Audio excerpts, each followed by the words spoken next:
വികസന കുതിപ്പിനായി വൻ പ്രഖ്യാപനങ്ങൾക്ക് കാതോർത്ത് കേരളം. 5 വർഷത്തിനിടെ 30,000 കോടിയുടെ നിക്ഷേപം നടത്താൻ അദാനി ഗ്രൂപ്പ്. ലുലു, ആസ്റ്റർ ഗ്രൂപ്പുകളും നിക്ഷേപത്തിന് തയ്യാർ. വ്യാപാര പങ്കാളിത്തത്തിന് സന്നദ്ധരായി UAE-യും ബഹ്റൈനും. ഏതു പാർട്ടി ഭരിച്ചാലും വികസനം വരണമെന്ന ചാണ്ടി ഉമ്മൻ ന്യൂസ് 18നോട്. ഇനി വേണ്ടത് ആര് ഭരിച്ചാലും ഏത് പാർട്ടി വന്നാലും വികസനമാണ്.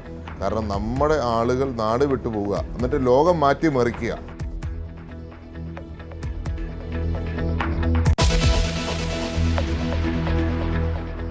ഇടുക്കി പന്നിയാർകുട്ടിയിൽ വാഹനാപകടത്തിൽ 3 മരണം. മരിച്ചത് ഒളിമ്പ്യൻ KM ബീനാമോളുടെ സഹോദരി റീനയും ഭർത്താവും ബന്ധുവും.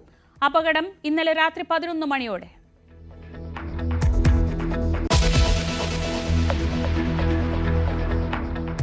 UDF-ലേക്ക് പ്രവേശന മാർഗം തേടി തൃണമൂൽ കോൺഗ്രസ്. മഹുവ മൊയ്ത്രയും ഡെറിക് ഒബ്രിയാനും കേരളത്തിൽ.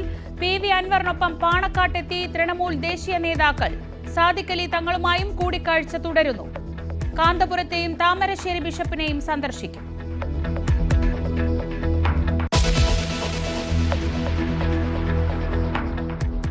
മുൻകൂർ ജാമ്യാപേക്ഷ തള്ളിയതോടെ PC ജോർജിന്റെ അറസ്റ്റിന് സാധ്യതയേറുന്നു. പരിശോധിച്ച് പോലീസ്. സുപ്രീം കോടതിയെ സമീപിക്കുന്നതിൽ ജോർജിന്റെ തീരുമാനം തിങ്കളാഴ്ച.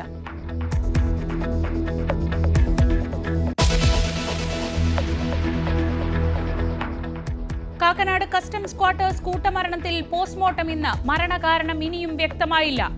അഡീഷണൽ കസ്റ്റംസ് കമ്മീഷണർ മനീഷ് വിജയെയും കുടുംബത്തെയും മരിച്ച നിലയിൽ കണ്ടെത്തിയത് വ്യാഴാഴ്ച രാത്രി.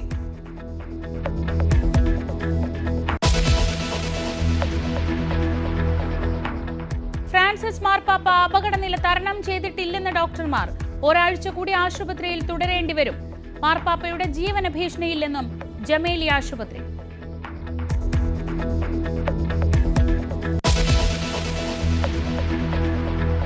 ഇസ്രയേലി തടവുകാരെ ഹമാസ് ഇന്ന് മോചിപ്പിക്കും.